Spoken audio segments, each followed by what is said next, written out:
Good evening, everyone, and welcome to Showtime Tonight, Go Comedy's ultimate, longest-running virtual talk show.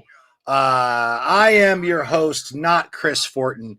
Darling Chris got his second dose of the vaccine yesterday, and the unprofessional whelp that he is couldn't hack it and had to stay in bed. So I am hosting this evening's talk show. I have three incredible guests backstage, and we're just gonna catch up with some of our friends from the community. For those of you watching, if you have any questions for us, improv or otherwise, please feel free to drop them in the comments, and we will try to get to some of them. We have a fun new segment for this evening. It's going to be a lot of fun. Now, as always, at this point in the show, before we bring out the guests, Chris always likes to check in with the stage manager of the show and just see how he's doing. So let's bring him onto the screen. Hey, Pete, how you doing, dude? Pete, you're muted. Pete, you're muted. Dude, you got to unmute the. Okay, we'll come back to Pete later. Oh, that was a good bit. I'm glad I set up my phone for that one. We're already having fun. Who needs Chris Fortin? Am I right? So I guess this is Showtime Tonight. I have three guests. We're going to talk to them. But this is also an opportunity for us to promote the All-Star Showdown Home Edition, which is this Saturday. It is the second and fourth Saturday. This being the fourth week of the month, we're going to have a showdown on Saturday. So check us out. Go to gocomedy.net for tickets for that. But that's enough about me and my hilarious stage manager bit. I mean, it was pretty fucking good. Please welcome our group for the evening. Give it up for Josh, Jake, and Tam. Hey. Hi, guys. Hey. How's it going? Now, I said in the intro, Chris Fortin, being the unprofessional whelp that he is in bed because of the side effects of the COVID vaccine. But Tam, who is also suffering from the side effects, is the ultimate professional and has joined us. Yep. How are you holding up? You doing okay? Very in so much pain and chills and just everything. But this is fun.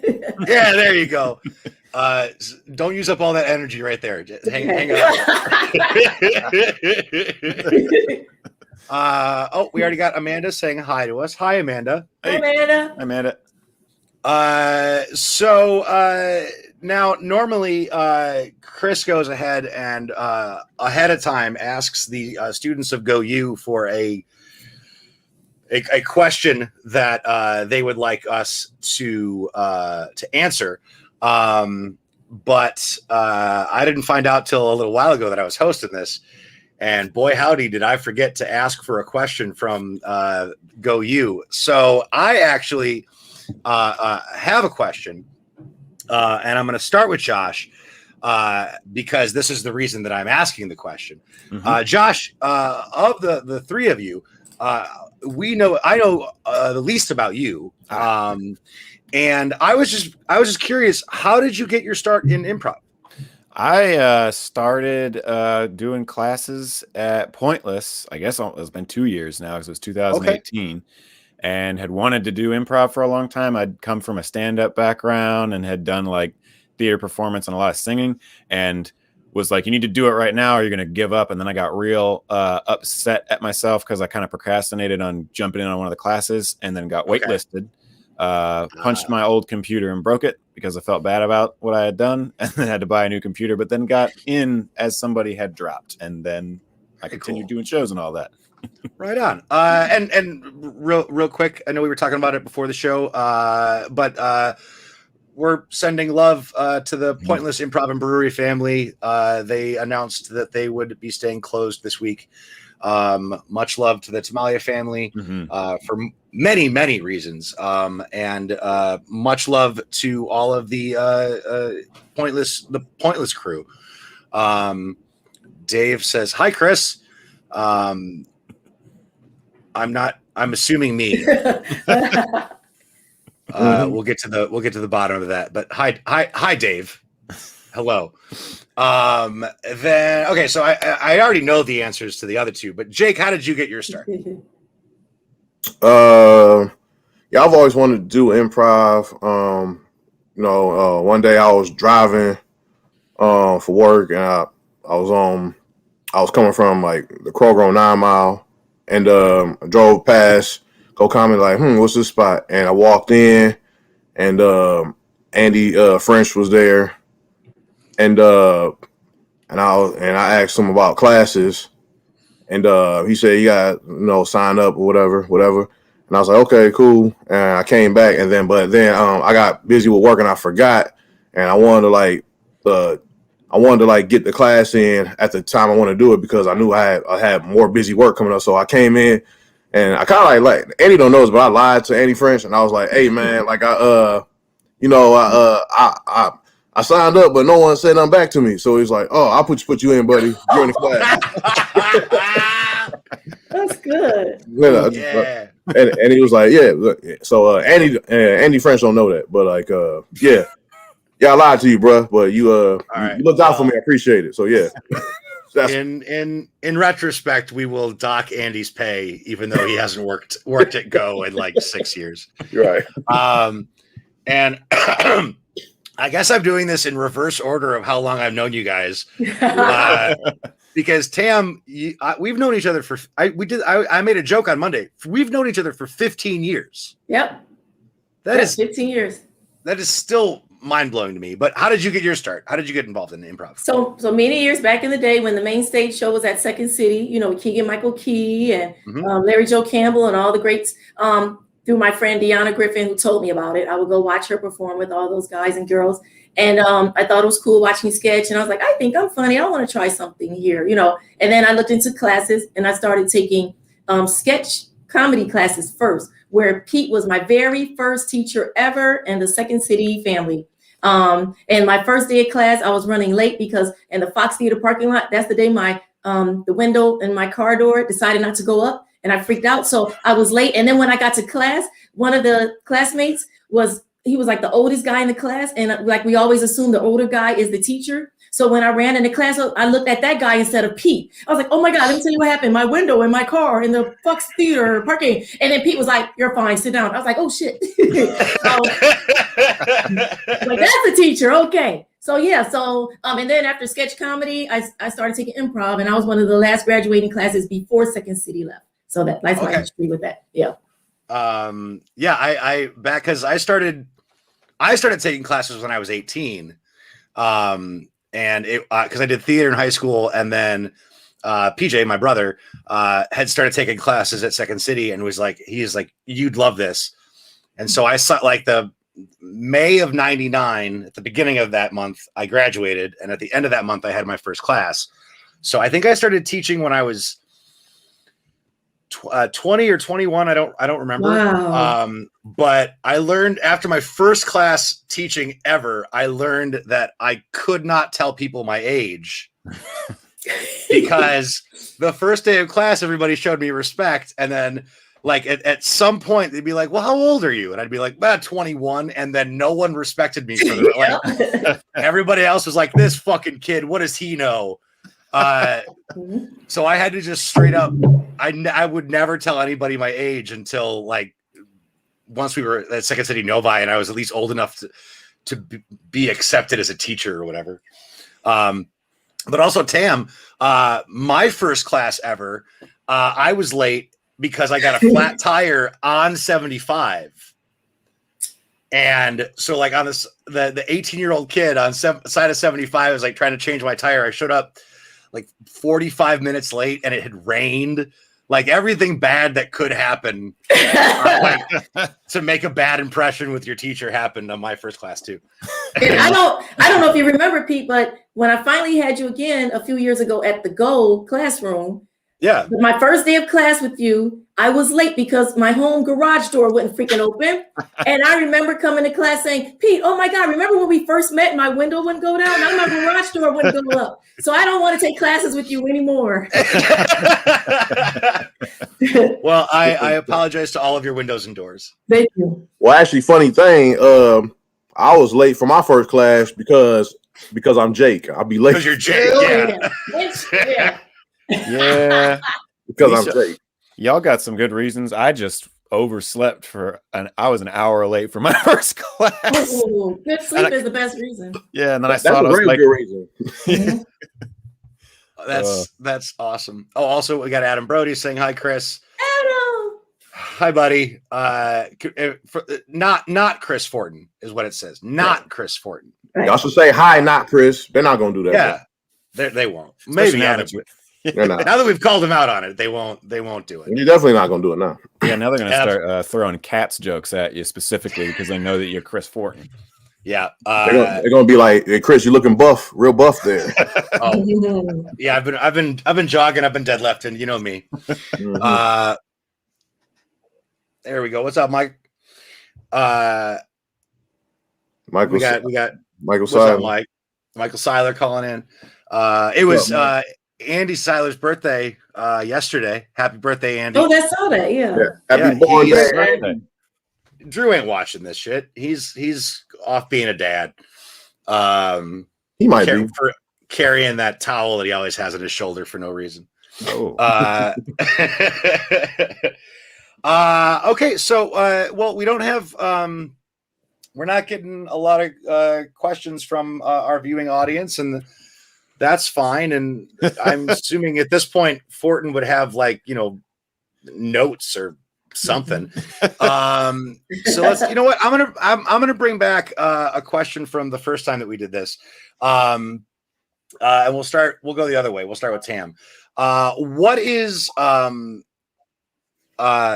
goddamn, yeah, he is living that dad life, but but Mike, he's still carrying that towel on his shoulder for no reason. What is a time that you performed that you, I guess at this point, fondly remember as being an absolute train wreck?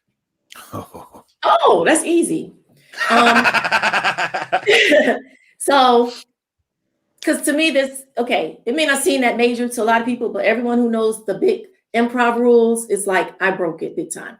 I was auditioning. I think it was a callback audition for maybe Launch Group or something.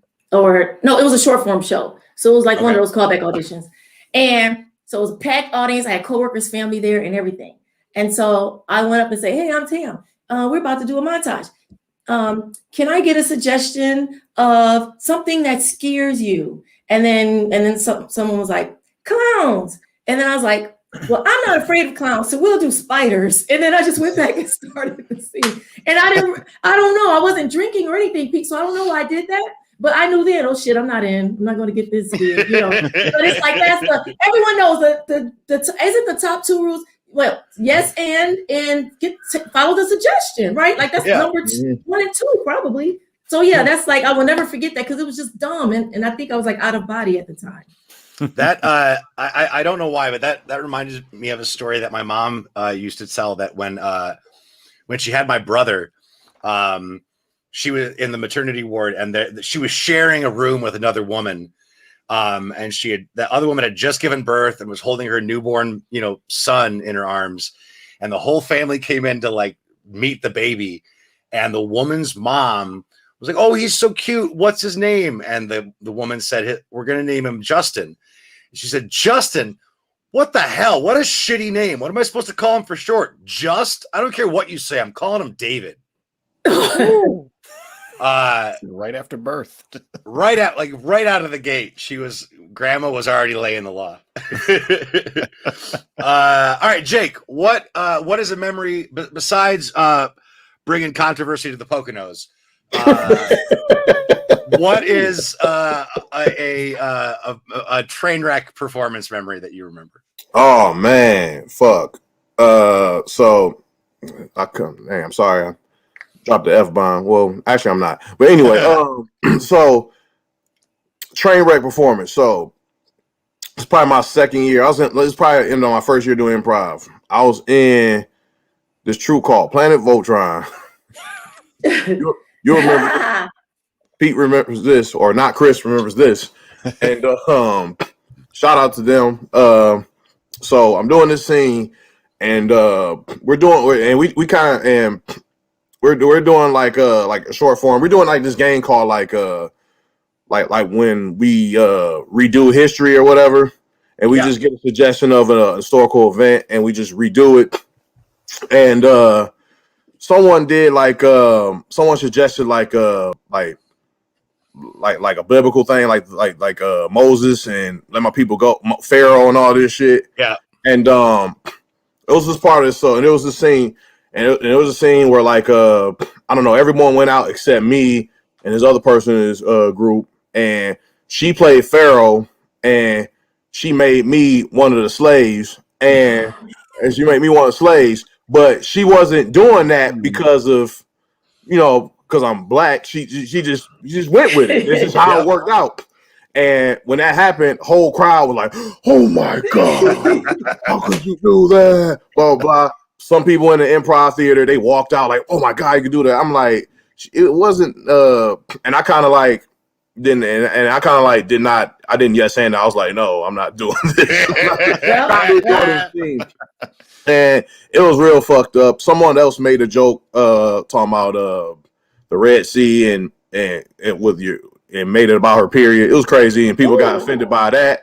And so I didn't really care, you know what I'm saying. But the crowd got offended by stuff, whatever. But you know what I'm saying. I think people kind of made it a bigger deal than what it was. But then it was a very weird performance. I think everyone was kind of clueless how everyone in the group was kind of clueless how like bad reacted. I think me and one other person knew it was kind of like this kind of shitty, but I think everyone else didn't really realize it.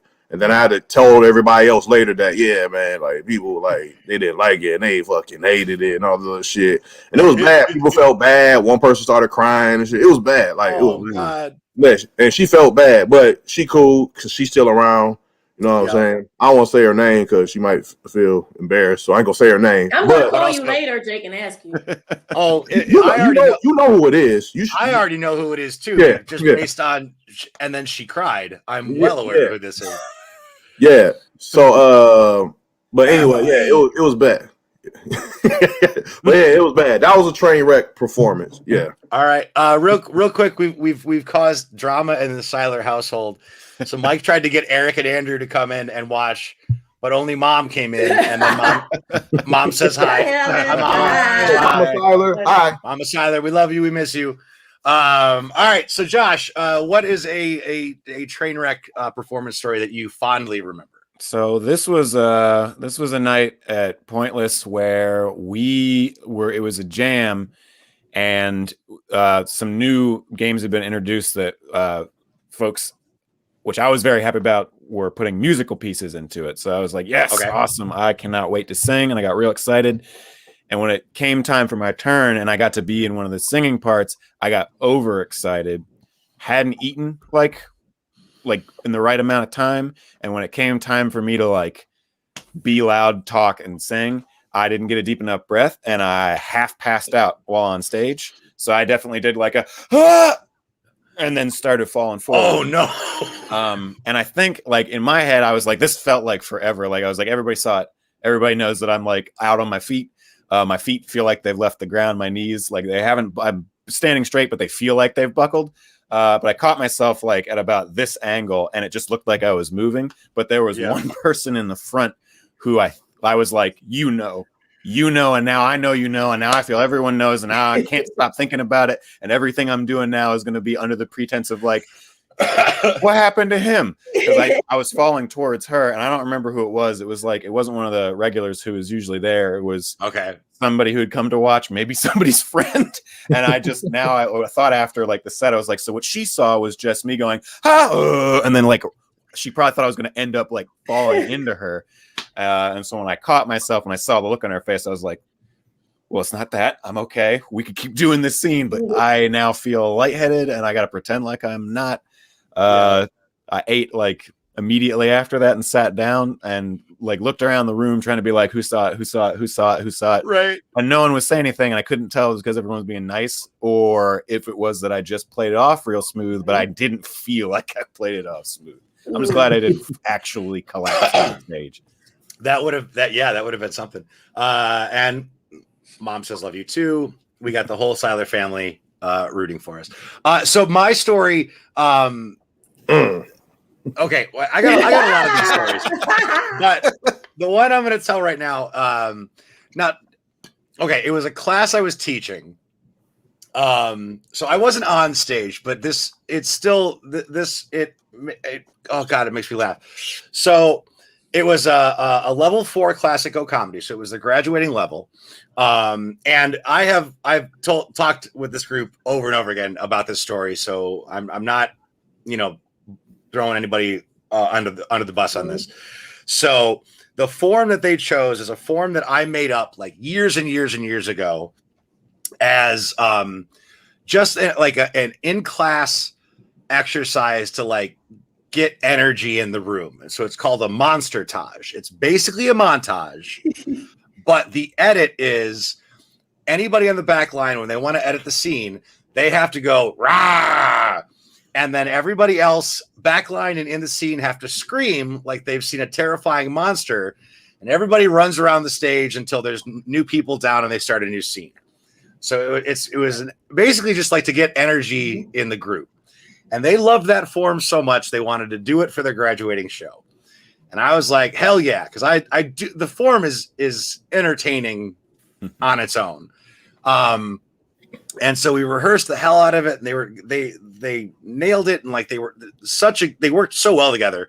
And it came time for the class show, and God love him. Brian goes to do the intro, and he was so nervous to do the intro, he forgot to explain the form. So all he said was, "We're gonna do a monster-tage. Can I get a suggestion? Here we go." So the first scene happened, and they killed it. The first scene, they crushed it. The audience was on their side, and then somebody came off the back line as a monster, and they all screamed. And then when they were done screaming and started the next scene, the entire audience was dead silent. And there was a guy at table 3. So if you're on stage at Go, the tables that are on the side right here, the one right at the corner, because I was in the booth and there was a guy at that table, their entire set, who just did this. His face never changed. Yeah, that's funny. And every scene, they would have to get the audience back on their side because they had absolutely no clue what the screaming was about. And then so it would be rah, ah, and then total silence except for me in the booth laughing at how awkward it was. And then at one point, PJ came up into the booth because his group was next, or he wanted to know how long until whatever was happening. And I had laughed so hard I couldn't breathe. And so like all that I could squeak out was, they don't.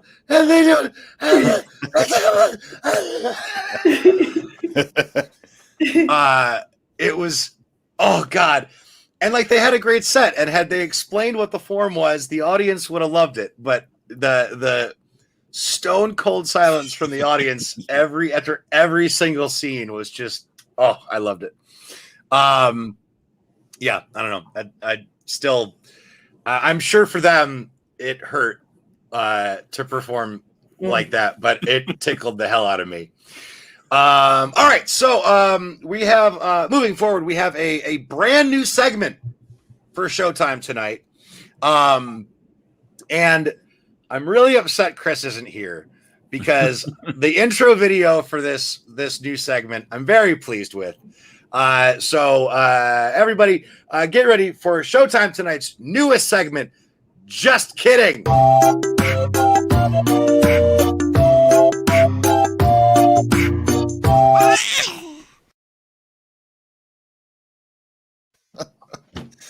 Oh, the boss baby. Real quick, I'm gonna remove everybody from the screen because I want the audience to appreciate this amazing photo. So there we go. That is Chris Fortin as the boss baby on the Go comedy podium. I made that photo and it tickled me to no end. I like it.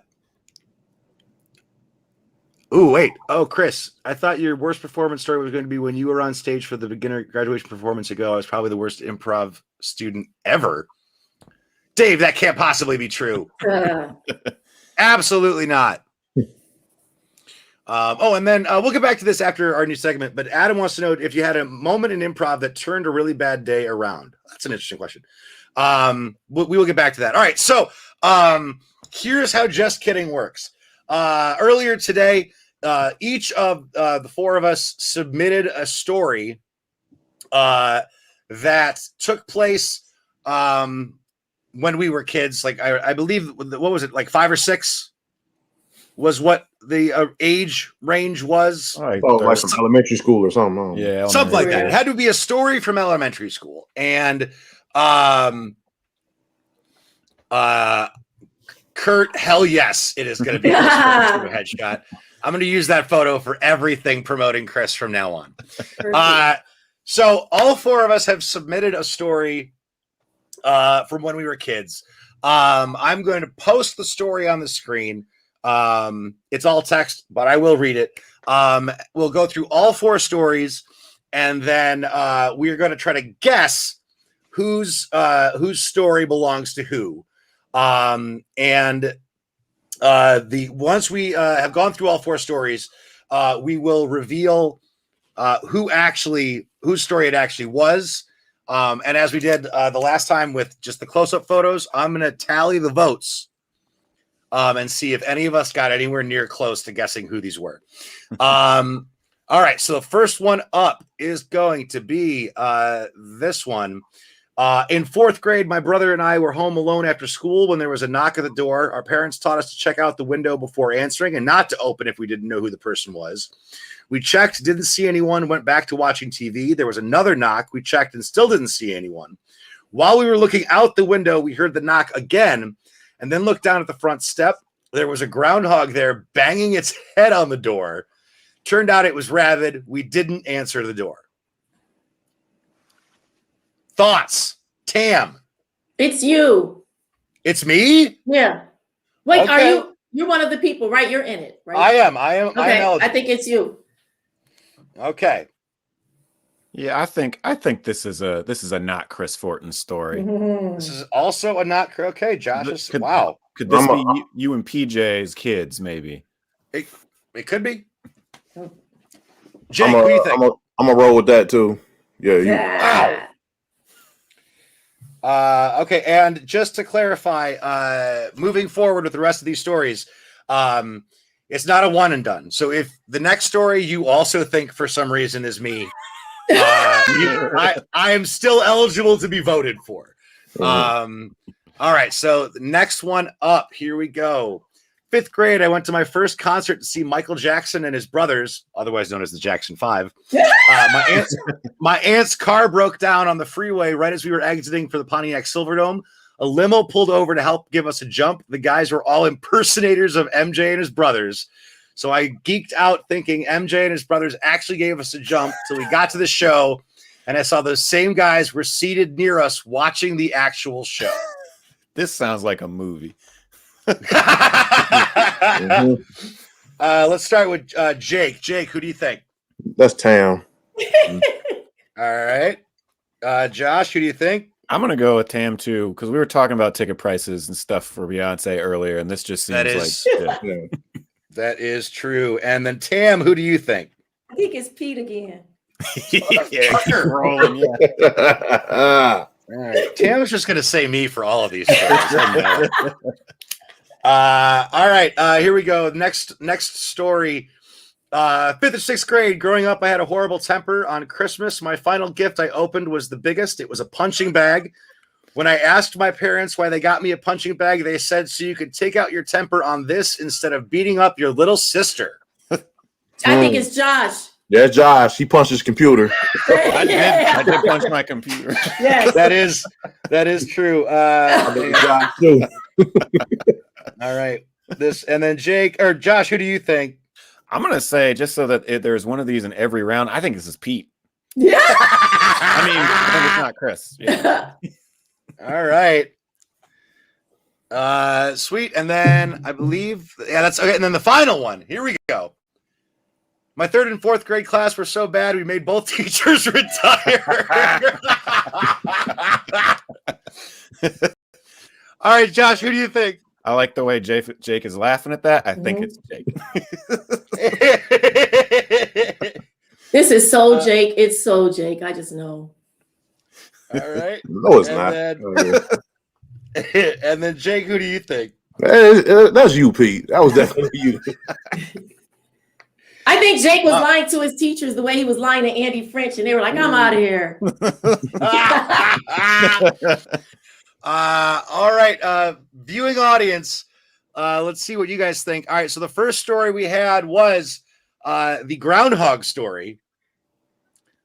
Viewing audience, any guesses? We'll give you guys a couple seconds. I'll even leave it up on the screen for a moment to see if anybody has any thoughts. Is it Josh, Jake, Tam, or me? Being not Chris Fortin. And the answer for the groundhog story is, in fact, none of y'all got it right. It's Josh. Oh, Wow. That's a cute picture. Josh, break this down for us. What kind of alcoholic beverage are you drinking in this photo? Looks like whiskey. That's a bourbon, actually. My family's big on bourbon. Actually, it's just sparkling cider. That's a New Year's picture with me, my brother, and my aunts always celebrate New Year's.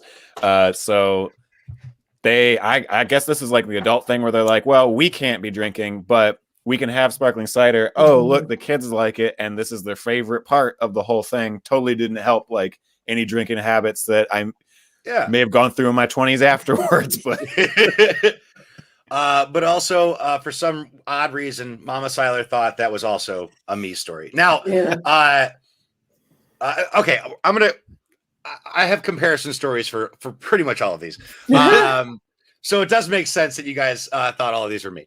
All right, next up, we got the Michael Jackson story. Post in the comments who you think this might actually be. Yeah, you guys are all 100% right. That's 100%. Hey. Look at this photo. Oh, is that a jumper? Look, my mom dressed me like she wanted the bullies to kick my ass. That's how she dressed me. You got a good sitting still picture for school, though. That must have been nice. Wow. That was quality.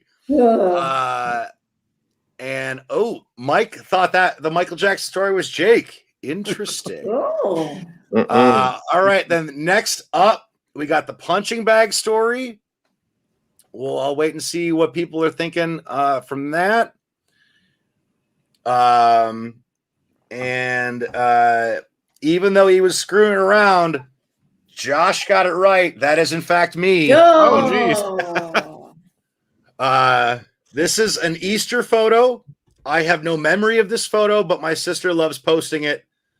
Also, it looks like my brother and I are having a great time, and my sister's going through shit. I don't know what that face is, but she's having a hard time. That's definitely free the punching bag. Clearly, like you didn't 100%. Have the punching bag yet. Caitlin thought it was Jake. I totally thought it sounded like a Jake story, but I knew his sister was older than him. Beat the crap out of his sister. Yeah. So yeah, I had a horrible temper, and what I would do is if I had a bad day at school, we'd get off the bus, and then once we were in our yard, I would knock my sister over and like bury her face in the snow. I'm not proud of it. She's fine. She's got a PhD in like 3 different degrees, so she's doing great. It was tough love. Mm-hmm. That's what it was. It was because I smacked her around when we were kids. She is now a professor at Wayne State. Wow. Yeah, we'll say that. What's up, Julie? Hi, Julie. Also, I have apologized profusely to her many, many times. Anytime that story gets brought up, I end up apologizing to her again. So I'm probably going to have to call her after the show and tell her that I told that story and apologize again. Also, we got another comment. Also, I think Julie was there when I lied to Andy French too. Probably. Gene, I'm not proud about this. Gene, here's the thing. I still have a horrible, horrible temper. I am just, because, honest to God, because of that punching bag, I have learned how to control it and hang on to it until I can get to a place that is a healthy way to relieve the temper tantrum. And I'm proud that it was because of something like that I was confronted by my family and I was actually able to take care of my story. Caitlin. Oh, I used to flick my brother's Adam's apple. Ooh. Okay. That hurt. That hurts, but respect, Caitlin. Respect. Yeah, I feel the whole picking on your younger sibling. I ended up dumping a bunch of water in my brother's. He made rice after school. Was real hungry, so it was when we were teenagers. Yeah. So don't f with anybody's food. So I did because I was mad, and then he threw a skateboard up the stairs at me that lodged in the wall after I tried to punch him, and he dodged, and I put my fist through the basement door.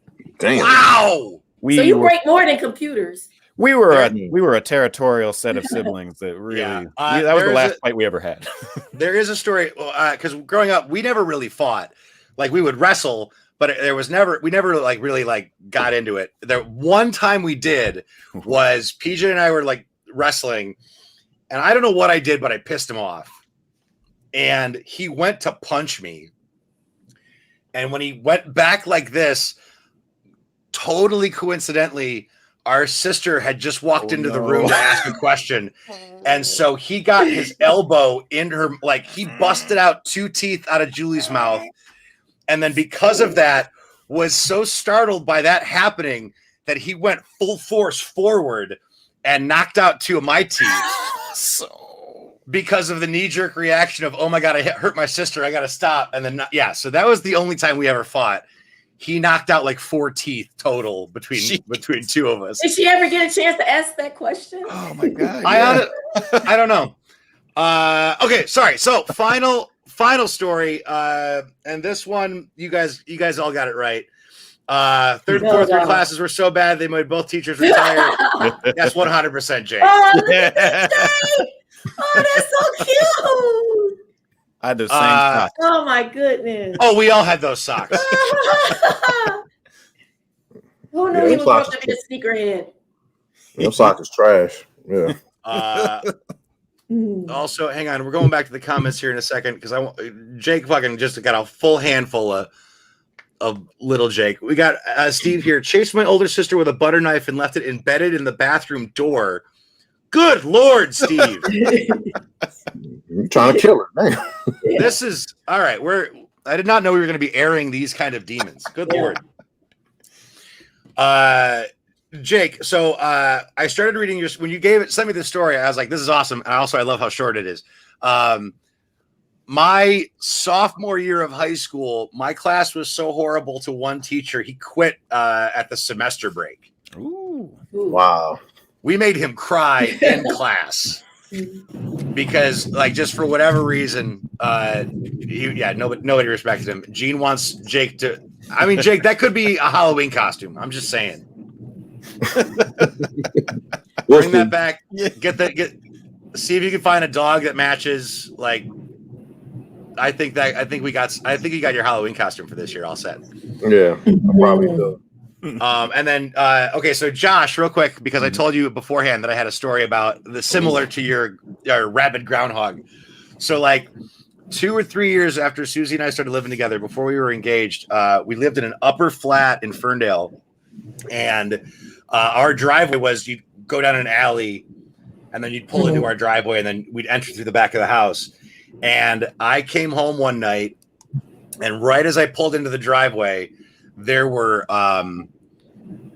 somewhere between 7 to 10 possums on our porch, on our garbage cans. And when I turned the corner with the lights on, they all looked at me. And so the light like totally reflected in all of their eyes. And being the grown man that I was, I immediately put the car in reverse and like went to the 7-Eleven down the street and hung out for like 20 minutes. And I called Susie and I was like, don't go home. There's possums in our backyard. And she was like, what are you talking about? And I told her the story, and she like gave me shit for like being a chicken and not going home. And then when I got home and all the possums were gone, I found out she had gotten home like 2 minutes before me and saw the possums, and then drove to her friend's house and waited until I came back to the house to make sure it was safe. So I got called out for being a chicken, but you know, come on. Chase in my high school class got the last nun that taught there. Oh, that's gangster right there. That's gangster. How do you get a nun fired? All right, Jake, what do you got? No, I just wanted to elaborate on how like bad my class was. Like so like a few years later, 6th grade, we're in 6th grade, and we had two different 6th grade classes. It was 6A, 6B. I was in 6B. 6B was terrible. We had a reputation for being the worst class in the school. And you know what I'm saying? So we had this homeroom teacher was Miss I think her name was Miss Krieger or whatever. And we you know what I'm saying, she had like this little system that like if you bad, you get a demerit, but if you're good,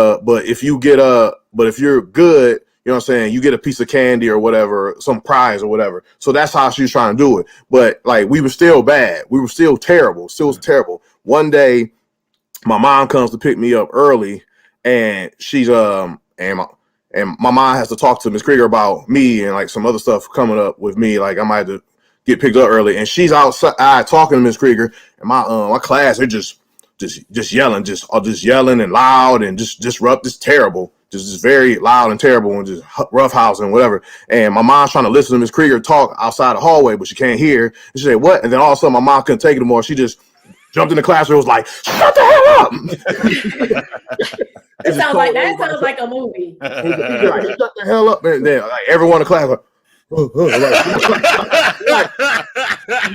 and I was like, and then everyone looked like, Jake, your mom crazy. I was like, no, y'all kind of crazy. Like, so like, and then when I walked out, my mom still talking to Miss Krieger, like, and she was talking about like I give the kids, Miss Krieger was telling my mom, I give the kids the merits, and I give them like candy if they're trying to be good. And my mom's like, what the hell are you doing that for? Yo, they supposed to act good. You don't give them no damn candy. Like, what kind of shit is that? Like, she just going in on like not cussing her out, but just kind of going in on like, why are you giving them candy? They supposed to act good. So that's how awesome. Terrible we are. And my elementary school, middle school, I went to school with like the same kids the whole way, and they all were just.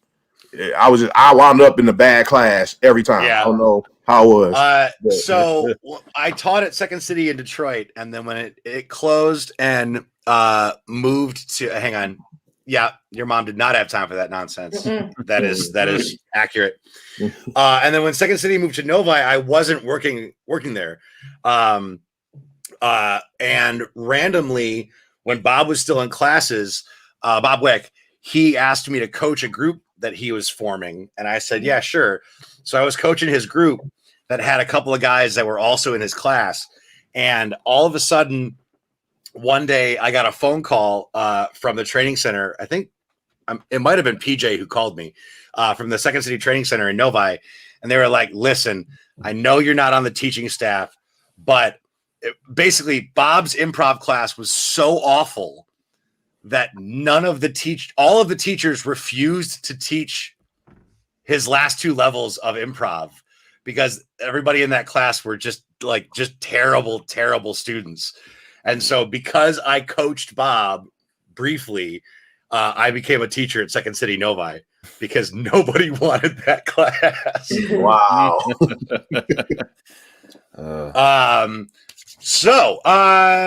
Okay. So that was, you know what? Just because I made the damn video.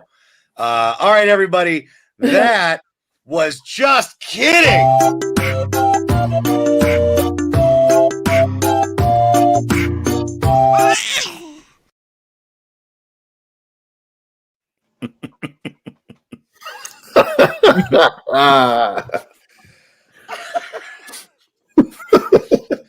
One of the joys I get out of this show is forcing Fortin's face into promotional material and making him boss baby. Just that made my day. I hope Fortin number I guess Fortin Prime is watching so he can see a little bit of what he's well, I did earlier today when we talked briefly and he was saying that he wasn't going to be able to make it. I sent him a sneak peek of at least the still image that I was working on. And his response was, the photo is so good, he's going to make this a permanent segment on the show just so that he could see that photo over and over again. Okay, so we're gonna do this. We're gonna do a little bit of improv to close us out. Before we do, first, viewing audience, if you guys could please give us suggestions. It could be locations, objects, occupations, whatever. We're going to take one. We're going to do a Laurent in a few minutes. So we're going to take one suggestion. You're going to see a series of characters interacting with one another. And to give you guys time, thank you, Kurt. I'd appreciate a smaller, more localized location, but good energy, good effort. While you guys are posting suggestions, let's promote some shit. Tam, do you have anything besides the All-Star Showdown this Saturday at 8 o'clock? GoComedy.net, hashtag Showdown Home Edition. Do you have anything else that you'd like to plug or promote that you're working on right now? Yes, I host a show called Hip Prov, which is improv with a dash of hip hop. We do freestyle battles and hip hop trivia and short form games. Similar to this format, how we're just on boxes on the stream. And it's free for everyone to see. And you can like the page. Hip Prov is like hip hop and then improv combined. So it's HIP-PROV. Just like the page on Facebook. And we stream live there for free every Tuesday, 8 o'clock p.m. And Jake is my judge. I host it and Jake judges. And we have comedians and improvisers play weekly. They play for prizes so they can advance to the semifinal round and then the final round and become the champ. And just like you guys are participating tonight with suggestions and comments, we do that too. And also there are prizes for viewers too, because we may give you trivia or a short form game to play along with, and then we'll give you a prize if you do the best. Very cool. Now, I've heard there's cash prizes for the improvisers. Is this true? Yes, everyone walks away with some money. So the top scorer gets $40, the second prize $30, the third $20, and the last $10. So that everybody walks away with something, which we're able to do thanks to our sponsors. And but sometimes, like I have a handful of improvisers who so far they were like, "Oh, don't cash at me, Tim. Just donate it." And so we've given to the Detroit Creativity Project, Gold Theater, Snow Day, all that kind of stuff. Awesome. Yeah, we go back. We get right back to the improv community. That is awesome. And if I ever get a chance, know that I am just poor enough that I will not give the money back. Okay. And I want you on, Pete, but I know our times clash with your show, but I definitely have been wanting you on. We'll make it happen. Okay. All right, Jake, besides the All-Star Showdown Home Edition, this Saturday at 8 o'clock, go to GoComedy.net, hashtag Home Edition, and Hip Prov. Do you have anything that you'd like to plug? Yeah. Boxing with Friends with Tony Augusti and Kaylin Shea, K Home. Shout out, y'all. Andy Mazyars, who was also on Hip Prov this past week. Yeah. Second place. She was second place. Second place. Kyle O'Neal. I feel like I'm missing somebody, but Did you say Tony Augusti already? I already said Tony Augusti. And Nick Crestwood. I do that. Boxing with Friends. That's every other Monday at 8 o'clock. We had our show this Monday, so we will be on the 3rd. May 3rd is our next show. Also, Mask Off every Friday at Boxing with Friends is on Facebook and YouTube platforms. Just type in Boxing with Friends Detroit and it'll come up. Also, Mask Off every Friday 9 o'clock. Love it. On Planet Ant streaming platforms. And our Mask Off YouTube page. Type in Mask Off 3-on-3 podcast on YouTube. And that's with me, Anthony Coates, Daniel Jackson, and Malachi Anderson. Shout out to them. Yeah. Shout outs. Hashtag shout outs. Yeah. Very cool. And then Josh, do you have anything that you want to plug while we're hanging out? Yeah. So Slipstone and Night of Shows is an online show where we're doing improv and sketch stuff.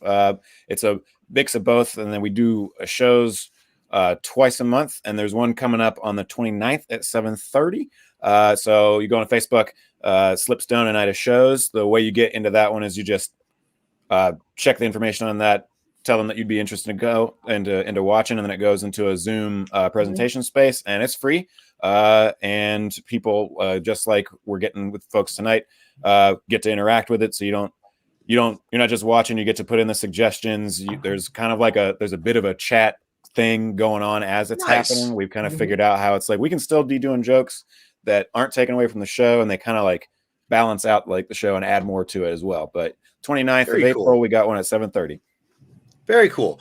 And I am legally obligated to not plug anything of my own. Because as the host, I have to tell all of you, besides the All-Star Showdown this Saturday at 8 o'clock, go to gocomedy.net for all the information, hashtag home edition. I also have to tell you, excuse me, next week, we have a ton of shows on Go Comedy's streaming platform. Next Tuesday at 9 o'clock, we have the monthly edition of Go Labs, which is experimental short form and long form. That is going to be on Go Lab's Facebook and YouTube page, as well as Go Comedy's Facebook page.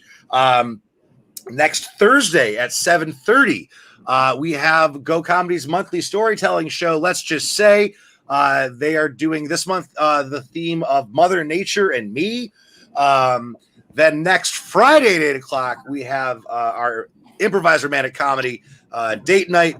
And next Saturday at 8 o'clock, we have our improvised reality show, Reality Check. All of them are streaming.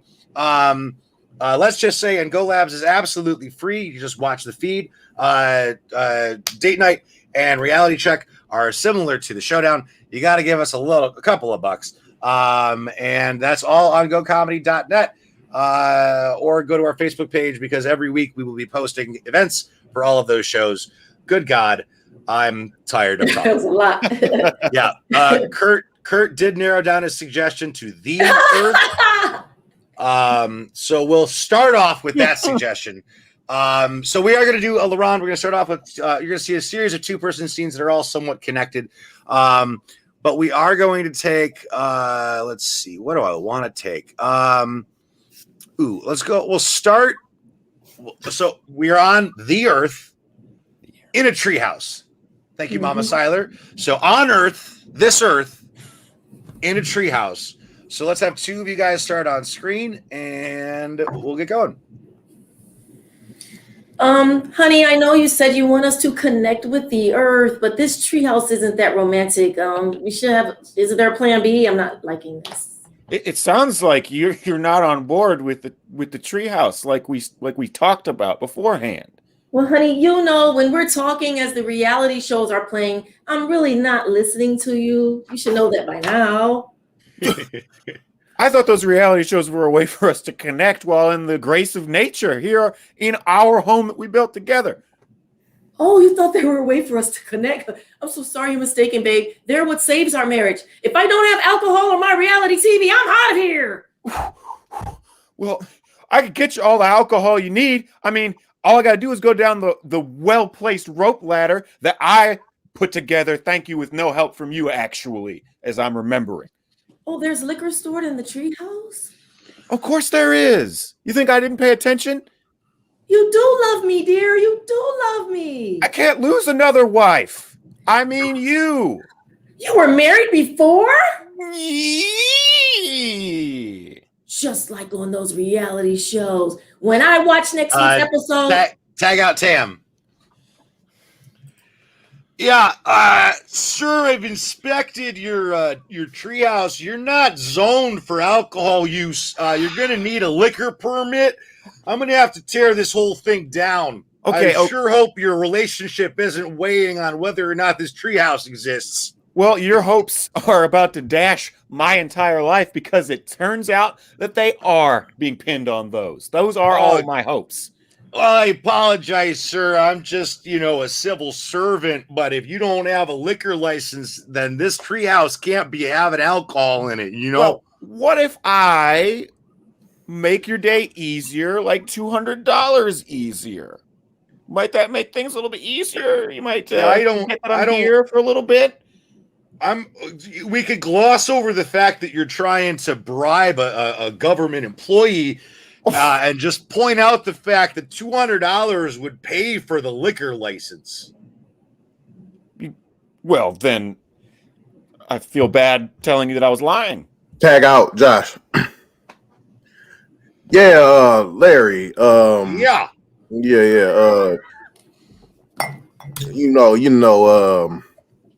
I heard that you got bribed and you took the bribe, man. I heard you did that. Was we a couple of friends or were we a couple of city employees? We're both. That's why I'm talking to you as a friend, but as a city employee. But I heard that you took a bribe, and all right, it's sort of a gray area, Todd. I mean, I took the bribe, but then I gave him the paperwork for the liquor license. So technically, he just paid me. But did you pay the liquor license committee or whoever? Did you pay them? Did you give it to them, Larry? That's what I'm talking about. You kept it. You kept the money. You did. And you keep money all the time. Todd, kept is a gray area. I mean, I did accept the $200 and then I put a down payment on a PlayStation 5. Are those new glasses you have on, Larry? These are new glasses, but this is from the pool permit that the lady at 270 Bernhard didn't have. So that's not from this. So yeah, but it's from that. That's what I'm saying. You have new glasses. You have a PlayStation 5 down payment. Half a PlayStation. Those are expensive as hell. Tag out Pete, Chris Fortin, Jake. Hi, Mr. Jake. I'm so glad you met me here on this corner. Listen, could you anonymously report my husband and the bribe dude so that they could both go to jail? Because I met another guy that I'm falling in love with, and he just loves reality TV shows. It's going to work for me. Whoa. I can do that, but you don't want to work that out with your husband? No, I know I always told him that liquor is very important, but reality TV is more important. So I can get liquor anywhere. I feel like I feel like you don't have a real connection to your significant other, the people, rather, actually. You don't. I thought what mattered is that we just connect to Earth, not people. The Earth. I mean, no, you should. You're. I don't know. I feel like you're using people. I don't want to. I really don't want to help you because you're. Oh, wow.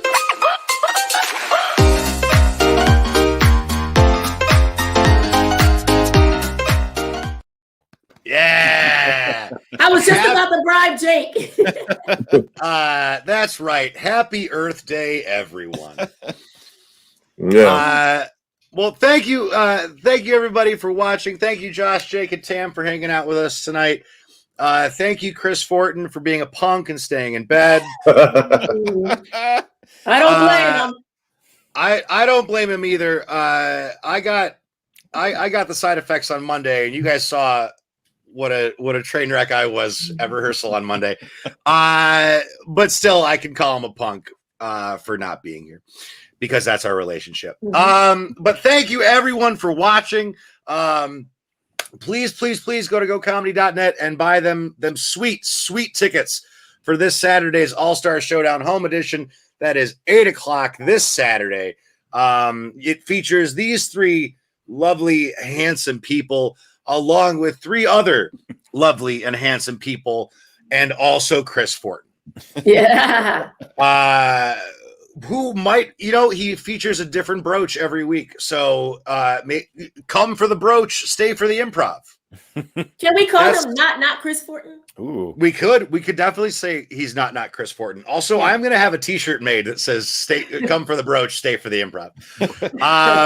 But that's our show, everybody. Thank you so much for watching. We'll see you Saturday for the showdown. And then we'll see you the next month. I believe our next Showtime Tonight is actually Cinco de Mayo, a rare Wednesday night Showtime Tonight because of scheduling. So you'll see Showtime Tonight next month. See the showdown this Saturday. See the other shows we have next week. Take care of yourselves. Take care of your loved ones. We love you. Bye.